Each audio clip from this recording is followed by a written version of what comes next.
sa atin ang walang personal na pinagdadaanan. Pag sinabi niyong wala, ang sagot namin, magpakatotoo ka. Hindi niyo kami maloloko. Pero no pressure, guys. Minsan ayaw man natin ipagsigawan na nga kasi nga ang isang problema natin.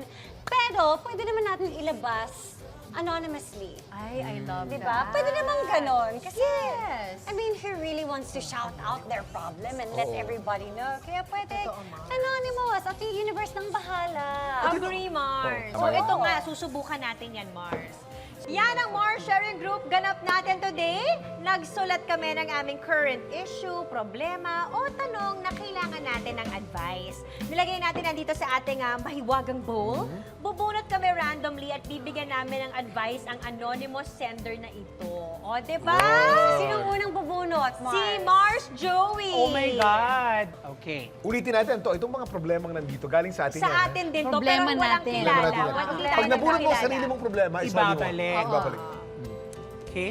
Kasi mahirap naman, Mars, i-advise mo yung sarili mo. Oo, correct. Hindi mo Kasi alam nga ang problema ko. Kasi humihingi ka nga ng tulong.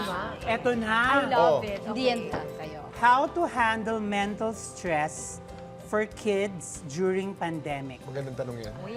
Ako, ang mapapayo ko for this is patience.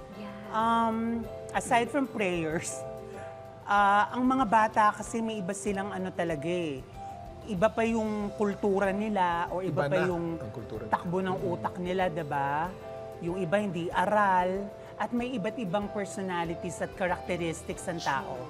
We differ from each other. Yes. Dapat tayo as adults, as parents, meron tayong capability to know and to label or To adjust. yes, Kung anong to pangangailangan. adjust kung Yeah. ano yung bata, yung needs ng bata. Agree. So sa aspeto ng mental stress, I think kailangan mo ring magpahinga, matulog. Huwag mo masyadong indahin yung problema. Para sa akin yun ang mapapayo ko sa'yo. Charot! Ang susunod naman na bubunot ay si Iya. Thank you. Okay. Mars, okay, pero ngayon daw bawal nang umamin sa problema. Ako ba Bawal na na sabihin umamin. na? Okay. Problema ko yun. Ako lang aamin. Paano ba magpalaki ng batang magiging teenager na?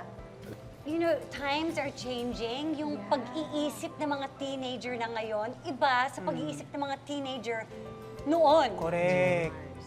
Diba? So these are changes that you have to move with. You have to adjust your way of thinking. So kailangan mo ring matutunan na itabi mo muna yung sarili mong emotions Tama. and feelings. Especially when you see your child going through something. Kasi there are times na as parents, gusto mong pagsabihan agad eh. Bakit mo naisip? Yan kasi, madalas actually, gano'n ang Unang reaksyon ng isang magulang. oo, ng magulang na, Saan yan ako kasi, nakulang? bakit mo naisip? Bakit mo nagawa yan? Oo, but yun nga, as a teenager who I'm Ganun yung sure, acting, no? Ganun yung teenagers acting. Taas agad. who will make mistakes and who may have to learn the hard way, you have to respect them. You have to put your emotions and your personal battles aside and just listen to your child and to support them in whatever way